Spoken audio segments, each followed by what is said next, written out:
Daniel Padilla dummy account biglang nagbigay ng statement sa publiko. Pinaghihinala ang dummy account ng aktor na si Daniel Padilla na ginagamit umano nito para makipaglandian sa ibang babae na ka-public na at naglabas pa ng official statement. Naglabas na ng opisyal na pahayag ng pinaghihinala ang dummy account ng aktor na si Daniel Padilla sa Instagram na may pangalan na @Johnny Moonlights. Ayon dito, walang katotohanan na pagmamay-ari ng aktor ang kanyang account.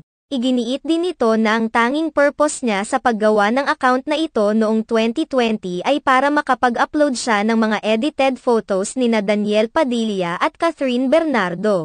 Ayon pa rito, naisip niya na maglabas na ng pahayag dahil sa mga kumakalat na fake news patungkol sa kanyang account. Patungkol sa pambabae ni Daniel Padilla na wala naman umano siyang kinalaman dahil hindi naman ito kay Daniel. Gayunpaman, inamin nito sa kanyang statement na may pagkakataon na nawalan siya ng access sa kanyang dummy account dahil pinabayaan na lamang niya ito at kamakailan lang niya itong na-retrieve muli. Let's put an end to the narrative that this account belongs to Daniel, as from the very beginning, Daniel had no involvement in the existence of Johnny Moonlights. I'm unsure of the current whereabouts of the person who now has control over this account.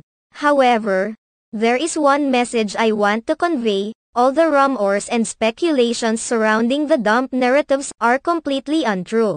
Let's prioritize our own happiness and peace. Samantala, sa kabila ng pahayag na ito, may mga naniniwala pa ring may kinalaman nga ang account na ito kay Daniel Padilla. Narito ang ilang komento ng mga netizens. Di na active but nakapag-like ka pa doon sa Vietnamese girl ng December. Just curious lang po. Ang suspicious naman. Parang pinoprotektahan ay Vietnamese girl ah. Kasi naka-like tong act sak anya at bilang fan, paano mo naman nalaman kung sino siya? Bakit mo siya kilala at mga kaibigan niya? Weird ah. Kung naghahanap ka lang ng updates noon sa Vietnam trip kasi may mga ganoon na KNs nagpa-follow para makita agad updates pero sabi mo nito mo lang binuksan tong act ah. Kung nito lang bakit lagi may nadadagdag sa followings? Niloloko ninyo na naman ata kami eh. Ganitong ganito yung post ng Vietnamese ah. May pa-SS at screen record ko no.